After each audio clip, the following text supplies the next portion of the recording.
Nous sommes face au Sénat. La loi concernant l'interdiction du voile, de la burqa intégrale sur tous les lieux publics va être votée. Nous ne sommes pas là, ici, aujourd'hui, dans une lutte pour la burqa, pour le niqab ou pour je ne sais pas quoi. Nous sommes dans une lutte contre les discriminations et contre le racisme d'État et contre la logique sécuritaire.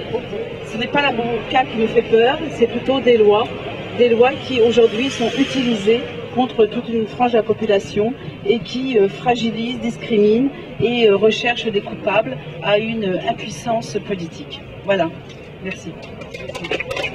Si vraiment l'État français souhaitait continuer son travail sur l'égalité homme-femme, il est clair qu'il y a beaucoup de travail à faire, notamment l'égalité homme-femme dans la politique, l'égalité homme-femme dans le travail. Alors, pareil, en tant que féministe, je suis très contre l'instrumentalisation de cette cause. Je suis évidemment et fondamentalement contre tout enfermement des femmes, y compris sous une burqa, mais pour l'égalité des hommes et des femmes, éventuellement dans telle ou telle situation, par exemple on vient chercher des enfants à l'école ou des problèmes d'identité dans lesquels les lois existent, ne sont pas sur la burqa en particulier, mais pour découvrir son visage. Maintenant, de façon positive dans le type de société que je souhaite et de relations et d'implication des femmes, bien sûr, je pense que le visage et le sourire sont des éléments extrêmement importants. Donc je regrette beaucoup que des femmes fassent ce choix-là, mais c'est pas en l'interdisant et en les renvoyant dans leur famille qu'on fera progresser quoi que ce soit dans l'espace public. Je suis d'une famille catholique, conservatrice, et en 1939, ou en 1940 plutôt, j'étais un bon pétainiste, j'étais pour la Révolution française et tout ça. En votant une loi sur la burqa, il fait la même chose que le consul Bonaparte qui faisait une loi contre le pantalon. Il s'agit de se cacher le visage là quand même. Je suis pas d'accord pour s'enfermer complètement. Mais il va y avoir un mouvement communautarisme qui va faire que les filles vont porter le voile en plus grande quantité pour bien marquer que, comme je vois des juifs qui portent la kippa, justement, parce qu'à côté, alors les uns se mettent à porter le voile, bon, vous avez Johnny Hallyday qui se fout une croix autour du cou, et il la porte pas encore sur l'épaule, mais enfin bon. Parce que les femmes en burqa ne sont pas si nombreuses que ça dans l'espace public, elles ne représentent pas un danger. Ce qui représente un danger, c'est la criminalité en col blanc, c'est le fait de se sentir dans une certaine insécurité dans certains quartiers. C'est pas la vidéosurveillance, comme le disait le camarade tout à l'heure, qui va régler le problème, mais c'est peut-être de véritables solutions sociales.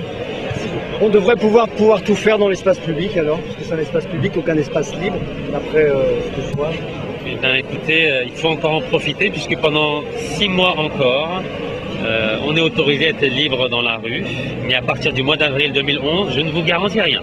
Ouais, mais est-ce que la liberté de chacun ne s'arrête pas où commence la liberté de l'autre, par exemple? Normalement, la liberté de chacun s'arrête là où commence la liberté de l'autre et là où commence la sécurité de l'autre. Et ces principes de sécurité et de liberté sont fondamentaux, il faut les défendre, il faut les préserver. C'est quoi ton sentiment sur le port du voile intégral et avec le visage caché? Je suis un peu contre, mais bon, c'est la liberté de chacun, quoi. Ouais. En France, on fait des musulmans les boucs émissaires de notre société, comme autrefois, dans les années 20 et 30, on faisait des juifs les boucs émissaires. Et l'islamophobie aujourd'hui rejoint dangereusement ce qu'était l'antisémitisme des années 20 et 30. Et ça, les gens qui veulent interdire le niqab dans la rue, ils veulent même pas parler aux femmes qui le portent pour savoir pourquoi elles le portent. Il n'y a eu quasiment aucun entretien, interview dans les médias. En fait, ce sont des gens qui s'en foutent et musulmanes. Simplement, si on a des musulmans dangereux, on va pas penser à se révolter contre autre chose. Ah, les hommes, on nous a toujours dit comment on devait s'habiller. Moi, quand j'étais petite, j'avais pas le droit de mettre un pantalon, pas le droit d'aller au lycée en pantalon. Hein, maintenant, c'est la jupe qui paraît interdite, etc. Les hommes n'ont pas à nous dire si on a vu une jupe, un pantalon, un voile, et si ça, on s'habille comme on veut. Votre opinion, vous, madame, par rapport à la burqa? Par rapport à quel avocat? La burqa, le port de la burqa.